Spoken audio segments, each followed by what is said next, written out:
各位早晨，今日係12月9號星期二，歡迎收睇香港早晨。早晨，思琪，早晨，偉欣。今日日嘅天氣會唔錯喎？係啊，但係夜晚可能有雨㗎。預測係大致天晴，日間最高氣温大約23度，稍後漸轉多雲，夜晚有一兩陣微雨，吹和緩至清勁東至東北風，初時離岸間中吹強風。聽日係大致多雲，隨後一兩日天色較為明朗。星期六北風增強，有一兩陣雨，夜晚氣温顯著下降。下個星期初最低氣温喺15、16度左右。跟住我今朝係德國外長馬克龍講，美國重新定義核武兼外長王政策。警方為大埔火災失聯人士家屬採集 DNA 樣本，協助辨別遺體身份。中共中央政治局委員兼外長王毅同訪華嘅德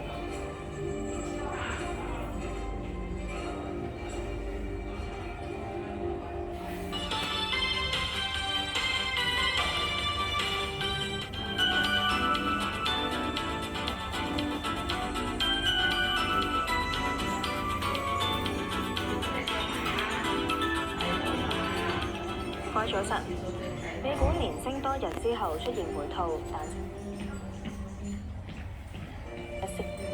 頭低九線。市場關注美國聯邦儲備局今個禮拜舉行嘅貨幣政策會議。歐洲3個主要股市個別發展。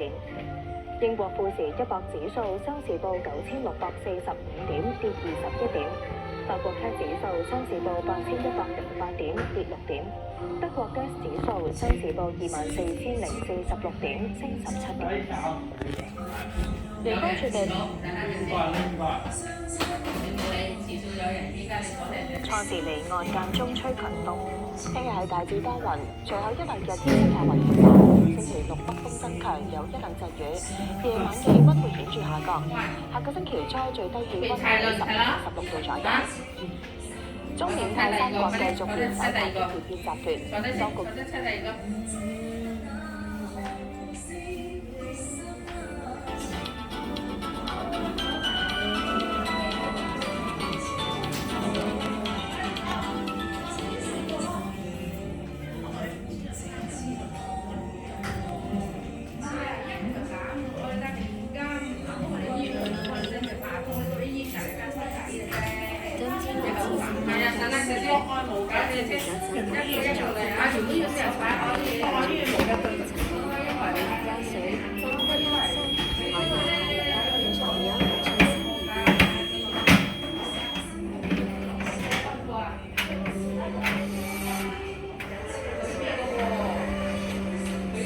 有黃道益活率。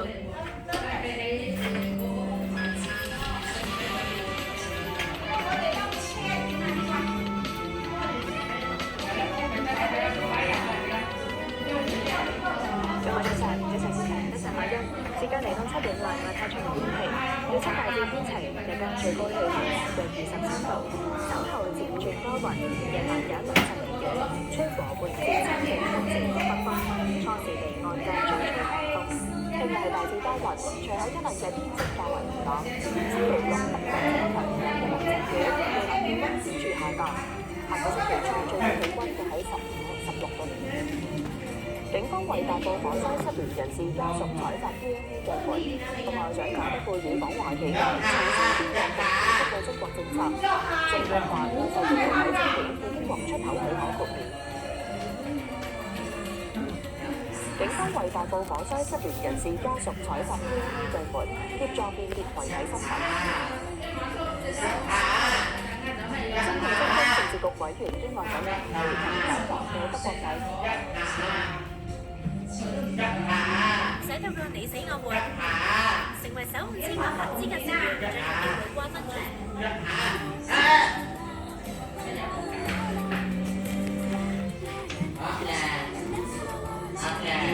承諾為安全嘅色彩，加添安心。立方抗甲醛正味乳及7系列，分解室內有害甲醛，正味環保，一級抗污及抗病毒。全面保護屋企牆身，實現零污染家居空間，一份承諾，十分安心。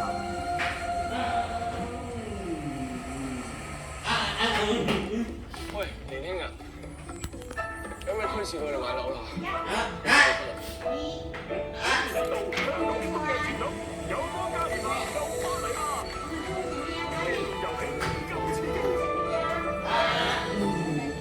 大眾銀行香港為你帶來不同優惠，手機開戶方便快捷，港元定存享額外年利。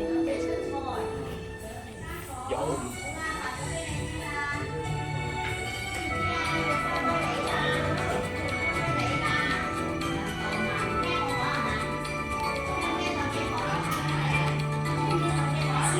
為咗發展，一於為本港加密資產第一股嘅 HashKey 今日招中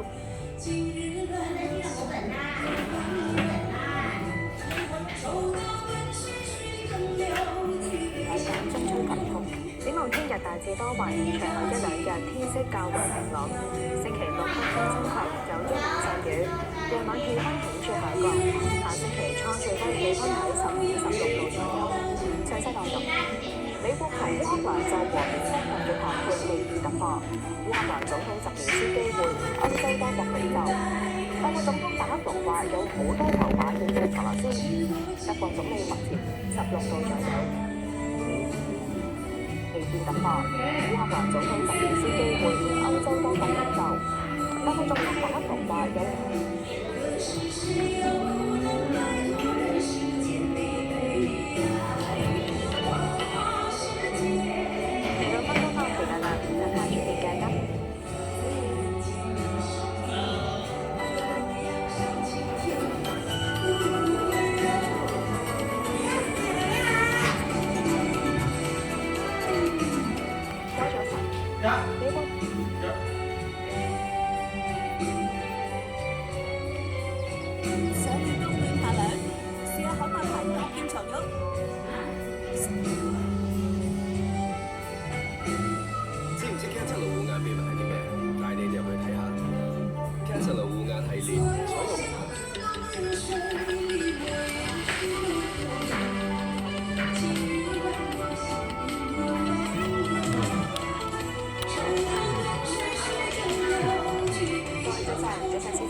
大家留意啦，預測大致天晴，日間最高氣温大約23度，稍後漸轉多雲，夜晚有1中國山體新界東南選區勝出，更加榮登票后，佢感謝市民嘅肯定。美國總統特朗普就出售先進晶片開綠